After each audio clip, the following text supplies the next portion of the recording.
D4. Con esta jugada las blancas posicionan un peón central y controlan las casillas C5 y E5.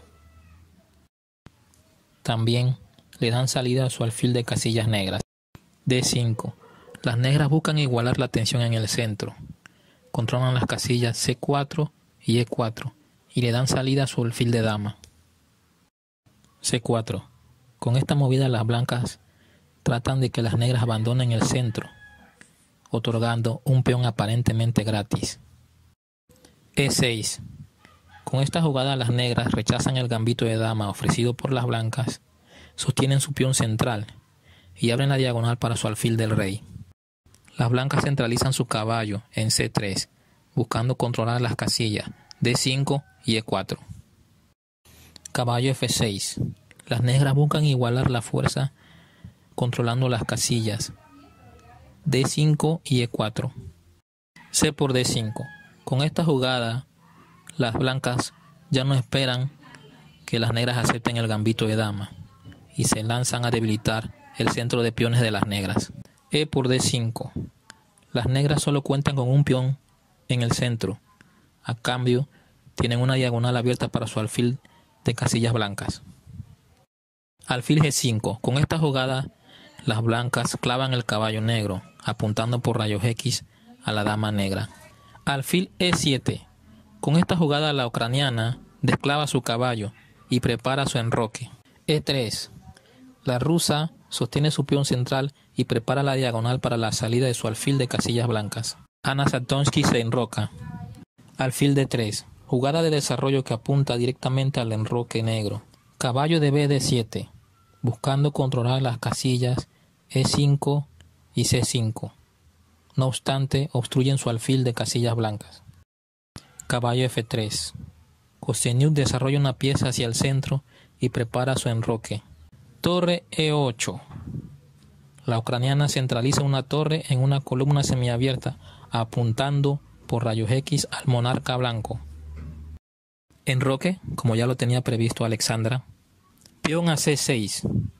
Con esta jugada, Anna sostiene su peón central y abre la diagonal A5D8 para la dama negra. H3. Las blancas hacen una jugada profiláctica para impedir el salto del caballo en G4 u otra pieza. Es una debilidad leve hacia la estructura de peones del enroque, pero de momento no representa ningún peligro. A5. Al parecer las negras buscan hacer la maniobra torre A6, B7 para luego atacar el peón débil de la columna B en el flanco de dama blanco. Dama C2. Se defiende el peón de la columna B y se prepara un ataque hacia el punto H7. Caballo F8, buscando defender el punto H7, aunque han abandonado las casillas centrales. Caballo E5. Las blancas centralizan una pieza, apuntando al punto débil del rey, F7, aprovechando que las negras abandonaron el dominio de la casilla. G6. Con esta jugada, la ucraniana busca atenuar el ataque hacia el punto H7 en combinación de alfil y dama blanco, pero esto ha dejado como consecuencia debilidades en el enroque negro, dejando los puntos F6 y H6 totalmente indefensos. F4. Con esto, la intención de las blancas es abrir una columna, tomando en cuenta el punto de ruptura que se ha formado en F5 con la jugada de las negras. Caballo E6, amenazando capturar el alfil de G5. Alfil H6. Las blancas impiden la captura de su alfil y restringen los movimientos del monarca negro. Caballo G7, limitando la acción del alfil blanco y custodiando el punto de ruptura F5. F5.